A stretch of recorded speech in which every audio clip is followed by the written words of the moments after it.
Hi, my name is Kate Griffin. I'm a UK-based banjo player and singer and composer.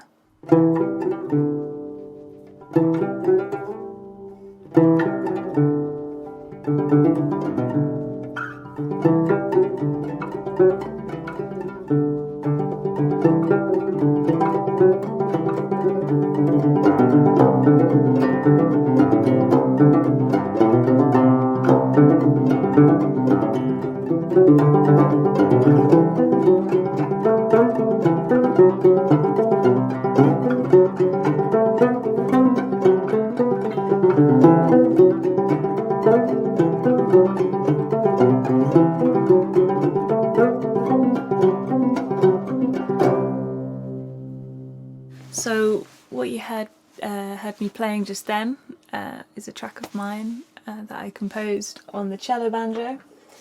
This is my normal 5-string open back banjo.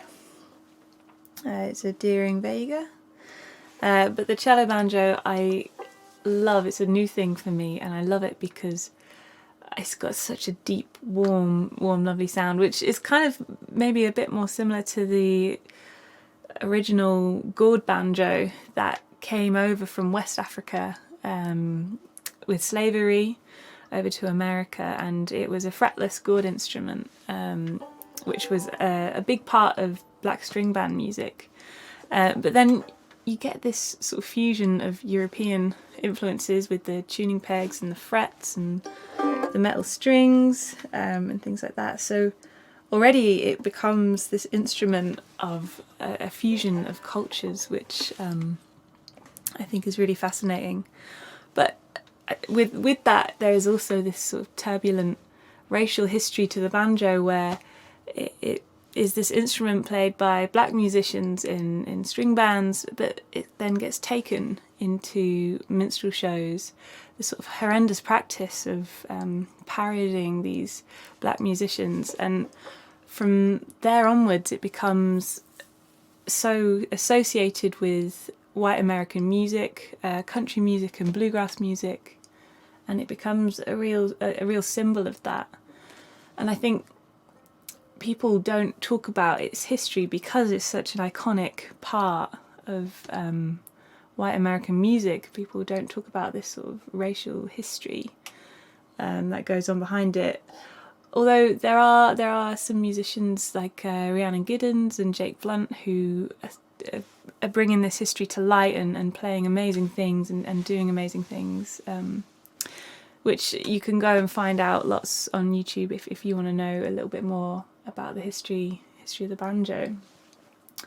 But for me, I suppose I don't really have that connection to this American history. It came to me because my dad is a big country musician, so I grew up, he would put me in front of the TV when I was really little and make me listen to lots of country music. And one day he said to me, "Oh, I bet you can't play banjo," which I said, I bet I can. And I started learning claw hammer technique, which again is kind of similar to the sort of original banjo style. You might have heard of like Earl Scruggs and bluegrass picking style, where you use 3 fingers and you do rolls and picks like this. But claw hammer style, if I get a pick, is where you strike with your finger and you use your thumb on the offbeats, and you have this sort of bum diddy rhythm, which is the basis behind it all. And I absolutely loved that. Your left hand does a lot of the work, sort of in between the beats and stuff like that. I'm in a bit of a weird tuning for a piece that I'm going to play you later. But yeah, I'll talk about that later. So yeah, the banjo came to me through my dad and his love of country music. But as the years have gone on, I've sort of realised it's an instrument that I do like to play, and yeah, I do love playing it, but I don't really like listening to the sound of the banjo. There's some amazing players out there, some amazing players. I had lessons with Dan Walsh a while back. He's an amazing UK banjo player, clawhammer player, and I do really admire people, other banjo players, but I don't really listen to it. Like, we were in the car coming back from a gig recently, and the whistle player in our band was playing lots of whistle music from different artists and saying who inspired them. And then they turned to me and they said, Kate, why don't you play us some banjo music? And I thought, I don't really want to. There's something that draws me to it still. I think I love obviously the rhythmic element of the playing and stuff like that. But I think the thing that I've realised recently that's drawn me to it is that it is an instrument that has come from this fusion of cultures. There is this division as well in its history, but it's jumped different cultures, and it's starting to be reclaimed by lots of these amazing black musicians, and I love that it's done that it's it's just wooden strings, but it's got such a powerful meaning. It's kind of got this powerful history, but in a way it's an open book that it's it can. I want it to go other places. I want to do exciting things with it. Like recently I went to Mozambique and I worked with as part of making tracks, I met Machume Zango in 2020, and we collaborated online because it was during the pandemic, and it was amazing working together even though it was online, and we decided, okay, we need to make this happen in person. So I went out last year in 2022, and we did some recording and we did some playing together, and it was amazing to play. He plays timbila, and it was amazing to learn some of these timbila melodies and traditional chopi music, part of Mozambican traditional music, and learn it on the banjo. And so it was amazing to go and try and work some of this inspiration into my own playing. And hopefully we're going to be releasing that music really, really soon, so you can hear this fusion that we created. So the reason I'm in this strange tuning is because I'm going to play you a song called Rise. I wrote it a few years ago with my bandmate from Mishra, Ford Collier. And as a band, we focus on bringing elements of Indian classical music into our composition, something we're super interested in, and we're working with an artist now, Deepa Shakti, on sort of new Sufi stuff, and we've always had this interest in Indian classical music. So we wrote this song based on a rag. We love bringing these sort of structures of rags, kind of like scales with personality and different ways up and down, and all these amazing characteristics you come to know.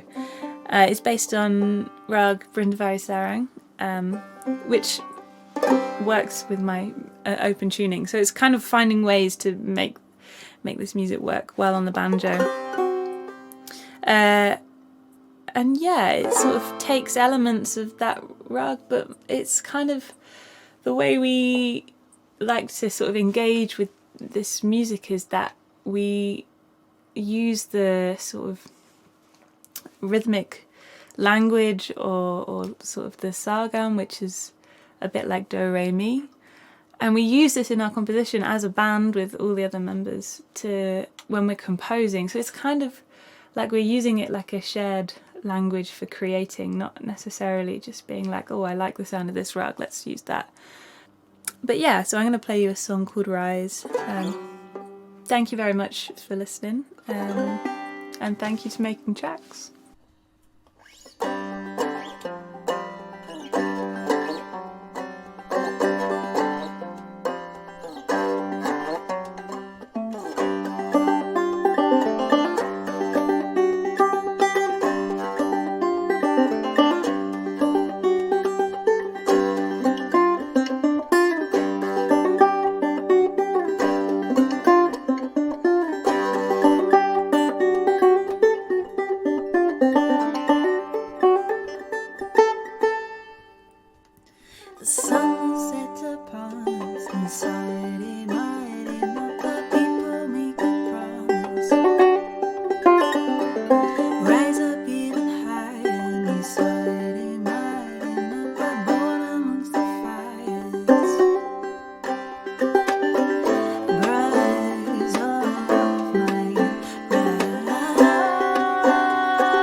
Shine.